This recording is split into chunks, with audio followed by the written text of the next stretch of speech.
Hi friends, this is Krish. They call me the urban Naxal because I speak about things that make people uncomfortable. People are uncomfortable thinking about their own mortality. But today, all of us are extremely mortal and we are experiencing our mortality. We are experiencing how vulnerable we are. Death can come to us invisibly without warning. For many of us, it will pass us by. It will come like a common cold, or it will come without any symptoms. And we may actually get resistance against coronavirus. But for a small percentage of us, a small percentage, maybe 2%, 3%, 4%, it will come like the hand of death. For a larger percentage, maybe 10%, 15%, we will be forced to go to hospital. We will be forced to be in an ICU, and then maybe we will come out at great expense or with great difficulty. Hopefully, we will come out without too much damage, without damaged kidneys, without a damaged liver, without a damaged heart or a stroke. But many of the people who survive coronavirus are left damaged physically by the experience, permanently handicapped. Because our body's reaction to coronavirus causes small blood clots called embolisms. And those blood clots travel to our kidneys and they crash our kidney, or they travel to our liver and they crash our liver, or they travel to our heart and cause a heart attack, or they travel to our brain and cause a stroke. So these are all the things that are happening. More alarmingly, here's what I want you guys to think about. More alarmingly, even if we are the lucky ones, we don't get ill, I want you to look at what are the decisions that are being thrown at you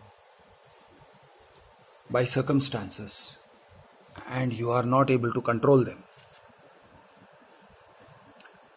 There have been many incidents, friends, where people have gone to the hospital for something else and they have been turned away at the gates and they've been told to get a coronavirus test certificate. People who want therapy, who want medicine, who want dialysis are finding it difficult to get it. Many reasons. Hospitals are closing down. Even if there are 2-3 coronavirus cases or even one coronavirus case in the hospital staff, the hospital gets closed down. So there are fewer and fewer hospitals now. Secondly, many hospitals which used to treat different types of diseases are now being devoted only to coronavirus. Thirdly, the hospital departments which were there for treating other diseases, other ailments like heart, kidney, like cancer, so many different ailments that we get, that human beings get. Some of them are chronic ailments. The departments for those ailments are being closed down by many hospitals.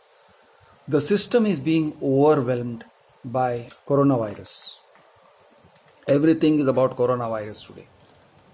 Coronavirus is the only news. So what happens in a hospital is also disrupted by coronavirus. And all the doctors, many of the doctors are staying home. The senior doctors, those aged more than 50, 55, are staying home. The capacity has come down. Pathology labs are closing. Why? Because their staff cannot come during a lockdown, or they don't want to come. The staff doesn't want to take the risk. The staff lives too far away. Pathology labs, radiology labs, they're all closing down. Nursing homes, many nursing homes are staying shut because they are afraid, because their staff is not willing to take the risk that one of the patients will come and infect them. Somebody with a cough, or somebody even without a cough, an asymptomatic patient who needs to be treated at a nursing home can infect everybody. These facts are causing the sector to shrink. The health sector is shrinking, actively shrinking. Doctors, specialists, those who are going out still are diverting their energies towards coronavirus. They are now treating only coronavirus.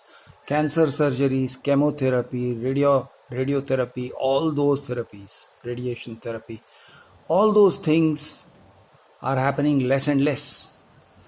So many cancer surgeries are not happening. So major crisis is happening to people who may be stricken by other ailments. There have been stories of people who got a heart attack and they were rushed to the hospital, but the hospitals were not willing to entertain them, were not willing to take them. People were turned away at the gates and they died. There are stories like that happening. I'm told that people are being asked by hospitals to produce a coronavirus negative, a COVID-19 negative certificate, which means they have to get tested.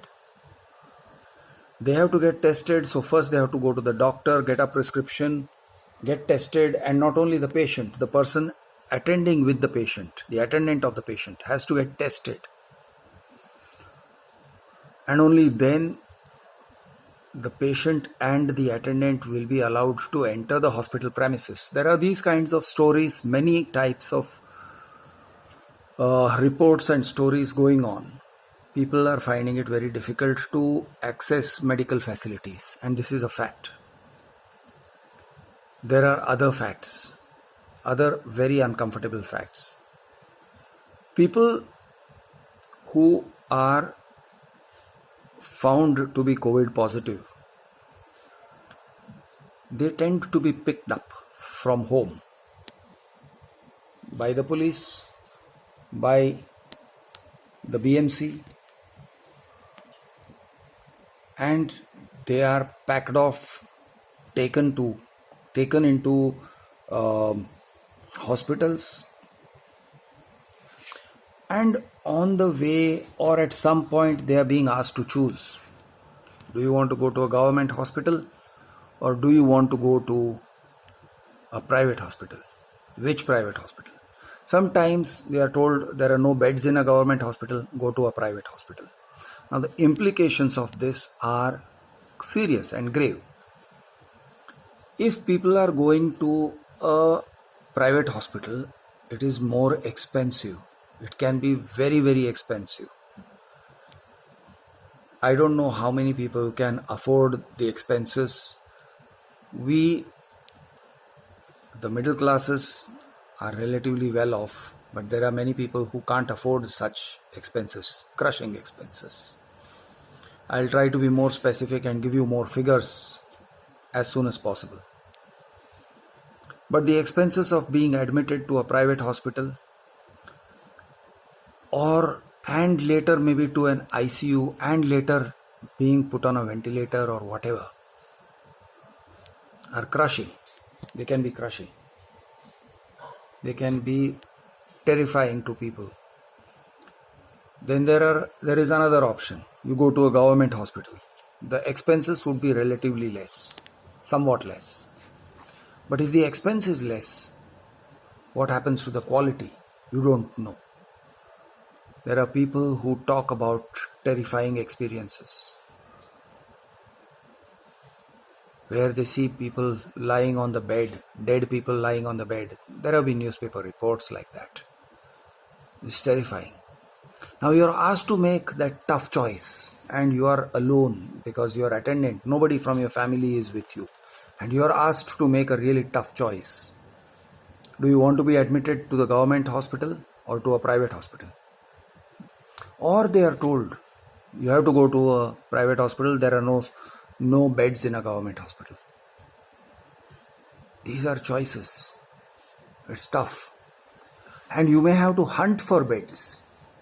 You are not told where there are beds. You phone one hospital, you phone this hospital, they say they are full. You phone another private hospital, they say they are full. You phone a very far away private hospital and they say, yes, we have only one bed, but there are 3 people waiting in queue before you. So all these kinds of stories are emerging. Our health sector is proving woefully inadequate. We wish the government had spent some money building hospitals, building infrastructure, adequate infrastructure. Nobody could have foreseen this, but our public health infrastructure is being overloaded and it is collapsing under the weight. Nobody is talking about this. Is nobody permitted to talk about this? There are doctors who know the scenarios. They can't talk about it. They are insiders. There are people who talk about it, but then they are laymen. There are patients, they are afraid to talk because they feel that if they talk, they will be neglected by their doctors. Nobody wants to talk. There are people inside the system. They don't want to talk. People are being neglected. Patients are being neglected. Patients are dying because of the neglect. There are all kinds of shortages. There are all kinds of broken linkages that are happening inside the system.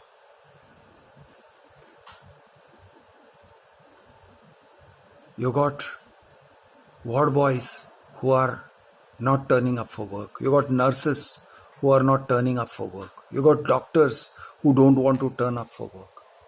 You got hospital administrators who are afraid of doing their job. They are not. Today we are in a situation where everybody is feeling exposed. Everybody is feeling frightened. And nobody is asking the right questions. The media is not asking the right questions. What is the cost of treatment? Is anybody asking that question? What is the cost of treatment in a government hospital? What is the kind of treatment you have to anticipate if you are just admitted to the hospital and you come out? The testing cost is 4,500 per head. How many times will you need to be tested? Twice? Thrice? I don't know.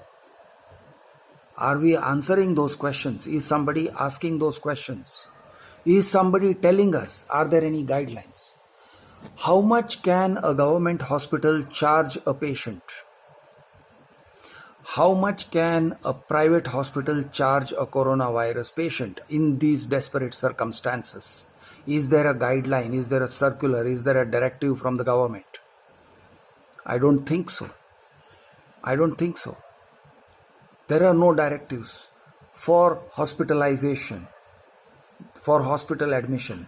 There are no directives, there are no directions and guidelines and circulars for things that deeply concern the common man.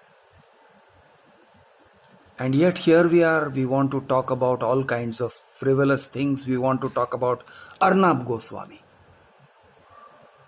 Our whole attention is what happens to Arnab Goswami, whether he gets jail or not. Our whole attention is, we are still trying, there are people who are still trying to do this Hindu-Muslim thing. We are now worried about hawkers. Muslim hawkers should not be allowed to sell fruits and vegetables. This is the kind of nonsense that is going around. Boss, पड़ोसी का घर जलेगा तो तुम्हारा भी घर जलेगा. For heaven's sake, look at the real issues. Stop talking about peripheral nonsense. Look at the issues that concern you. There are many more things, there are many more issues. The poor are dying of starvation. If a poor man who is weakened by starvation contracts the disease of coronavirus or any other disease, he will die. We will have large numbers of mortalities for which Pradhan Sevak doesn't seem to be interested in even claiming any responsibility. These are dark times. The people who should have voices, are silent, and the poor have no voice. And the voices are falling silent. These are dark times. I don't pretend to have a solution for every problem. Maybe some problems don't have solutions. Or maybe I don't know those solutions. It is not for me alone to give you solutions for every problem that I mention. But there are problems and we are not looking at them. We are not looking at the most direct problems, the biggest problems. Think about it, my friends. Think about where we are going, what we are doing. Yes, wash your hands. Yes, stay inside your house. Yes, stay safe. But stay alert. Please think, apply your mind to the problems that really matter. Don't get diverted by media chatter about Tablighi Jamaat and all that bullshit. I'm your friend, Krish the Urban Naxal.